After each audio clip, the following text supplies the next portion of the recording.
Lenguaje Transact SQL.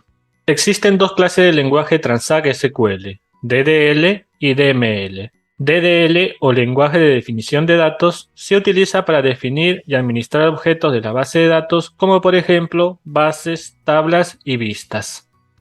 Algunos de los comandos más utilizados de este tipo de lenguaje son create, drop y alter.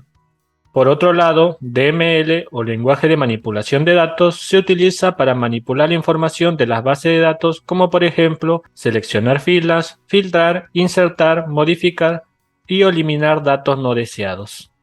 Algunos de los comandos más utilizados de este tipo de lenguaje son insert, select, from, delete and case. Muy bien, empezaremos trabajando con los comandos del lenguaje DDL, los cuales tienen una aplicación específica que consiste en crear, eliminar o modificar.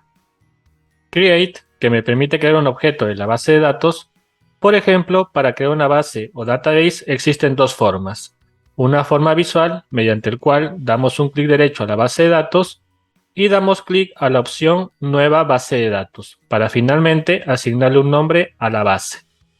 Asimismo, podemos utilizar el sintaxis del lenguaje Transact. Para ello, utilizaremos el comando create database, que es el objeto, y finalmente el nombre de la base, que será clientes. Luego de actualizar la ventana de explorador, en ambos casos visualizaremos esta base de datos creada.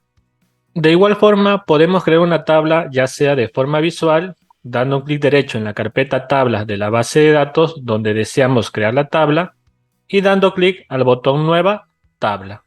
Finalmente, agregaremos las características de la tabla, tales como nombre de columna, tipos de datos, entre otros.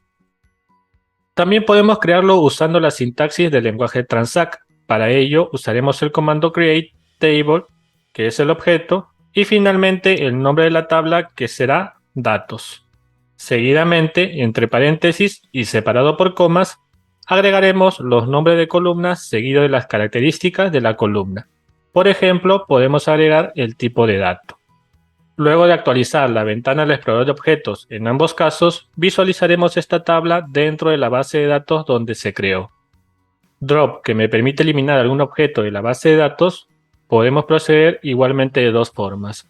Una forma visual, que implica ubicarnos en el objeto y con un clic derecho dar a la opción eliminar, o usando la sintaxis drop, luego el tipo de objeto, database o table, y luego el nombre del objeto que deseamos eliminar. Finalmente, alter, que me permite modificar las tablas, por ejemplo, agregar campos o columnas nuevas a una tabla ya creada. Para ello, emplearemos la siguiente sintaxis. Alter table, el nombre de la tabla que deseamos modificar, en este caso datos, luego la acción de agregar add, y el nombre de columna y el tipo de dato de la nueva columna. Al ejecutar este comando en la ventana de query y mostrando los resultados, se observará que la tabla tendrá incorporado esta nueva columna. Muy bien, para poder trabajar con este tipo de lenguaje es importante conocer los tipos de datos, los cuales conoceremos en el siguiente capítulo.